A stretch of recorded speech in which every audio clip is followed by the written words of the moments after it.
Bonjour, toujours dans la révision du chapitre réduction des endomorphismes et des matrices carrées pour les étudiants des classes deuxième année 1P du cycle préparatoire et de la licence fondamentale en mathématiques.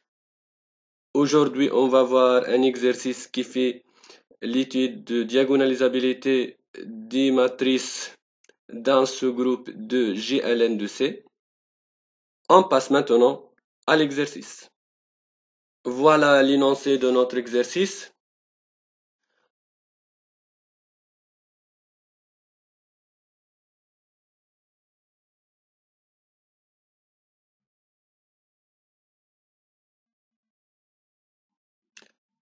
Alors, les données de l'exercice, n un entier supérieur égal à 1, GLN de C désigne l'ensemble des matrices carrées d'ordre n et inversibles à coefficient dans C. G un sous-groupe fini de GLN de C d'ordre P. La question, montrer que toute matrice A de G est diagonalisable et que l'ensemble, la réunion sur A appartient à G du spectre de A et de cardinal inférieur égal à P, où spectre de A désigne l'ensemble des valeurs propres de A. Avant de faire la correction, on va voir quelques rappels qui sont utiles dans la résolution de cet exercice. Rappel, dans ce rappel, toujours K est égal à R, c'est-à-dire l'ensemble des réels, ou K est égal à C, c'est-à-dire l'ensemble des nombres complexes. Rappel 1. Un polynôme P appartient à K crochet X, c'est-à-dire à coefficient dans K, et descendé sur K à racine simple, s'il est de degré supérieur égal à 1, et s'il s'écrit sous la forme alpha, le produit de i allant de 1 jusqu'à p, de x moins ai, avec alpha un scalaire de k, et les éléments a1 jusqu'à ap, ce sont des scalaires de k et 2 à 2 distants. On passe maintenant au rappel 2. Pour m appartient à n étoile, le polynôme p est égal à x à la puissance m moins 1, et scindé sur c à racine simple. Précisément, x à la puissance m-1, sa décomposition c'est le produit de k allant de 0 jusqu'à m-1 de x moins oméga à la puissance k, avec oméga c'est exponentielle 2ip sur m, c'est-à-dire oméga c'est le générateur des racines m de l'unité, et l'ensemble oméga à la puissance k pour k varié de 0 à m-1 sont exactement les racines m de l'unité, et ils sont 2 à 2 distantes, et donc x à la puissance m-1 est scindé à racine simple sur c, et ces racines sont exactement oméga à la puissance k pour k allant de 0 jusqu'à m-1, c'est-à-dire les racines m de l'unité. On passe maintenant au rappel 3, c'est le théorème de Lagrange, qui affirme que CG est un groupe fini d'ordre M, c'est-à-dire de cardinal M. En fait, pour un groupe fini, on parle de cardinal ou bien de l'ordre.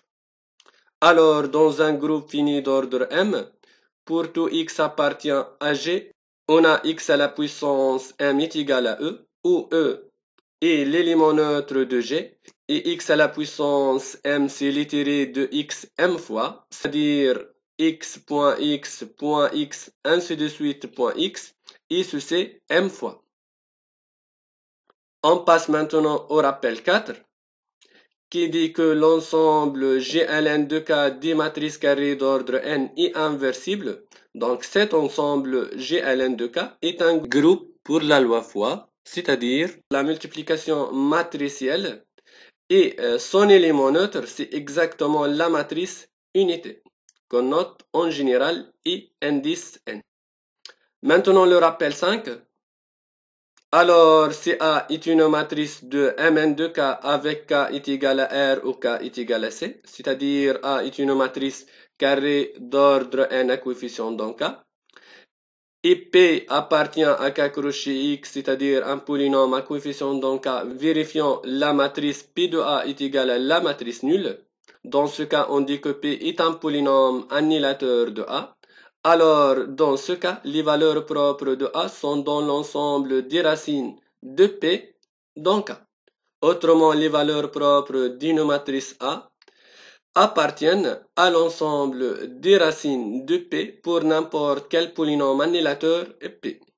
Le dernier point maintenant, si A est une matrice de Mn de K avec K est égal à R ou K est égal à C, et il existe P appartient à K crochet X scindé sur K à racine simple, vérifiant P de A est égal à 0, alors A est diagonalisable sur K. Autrement, si A admet un polynôme annulateur scindé à racine simple sur K, alors forcément la matrice A est diagonalisable sur K. On passe maintenant à la correction. Voilà notre énoncé. N, un entier supérieur égal à 1. J'ai Ln de C l'ensemble des matrices carrées d'ordre N à coefficient dans C et inversible. J'ai un sous-groupe fini de Ln de C qui est d'ordre P. La question approuvée, c'est que toute matrice A de G est diagonalisable et que la réunion sur A appartient à G du spectre de A et de cardinal inférieur égal à P. On passe maintenant à la correction. On va démontrer que toute matrice A de G est diagonalisable. En fait, G est un sous-groupe du groupe GLN de C, muni de la loi fois. Et cela implique que G, muni de la loi fois, est aussi un groupe. Et donc, G est un groupe fini d'ordre P. En appliquant le théorème de Lagrange, on obtient que pour tout A appartient à G, A à la puissance P est égal à l'élément neutre de G, qui est exactement l'élément neutre de GLN de C, c'est-à-dire la matrice unité. On a à la puissance P est égal à IN, autrement A à la puissance P moins la matrice IN est égal à la matrice nulle, et cela implique que le polynôme Q est égal à X à la puissance P moins 1 est annulateur de la matrice A. En fait, Q appliqué à A, c'est X à la puissance P appliqué à A qui donne A à la puissance P, moins le polynôme 1 appliqué à la matrice A qui est égal à la matrice unité. Donc on obtient A à la puissance P moins N qui est égal à la matrice nulle. Et donc notre polynôme Q est annulateur de la matrice A. On en déduit donc que toute matrice A appartient à G et diagonalisable sur C, car le polynôme Q, X à la puissance P-1, est scindé sur C à racine simple. Ce qu'on a vu dans les rappels.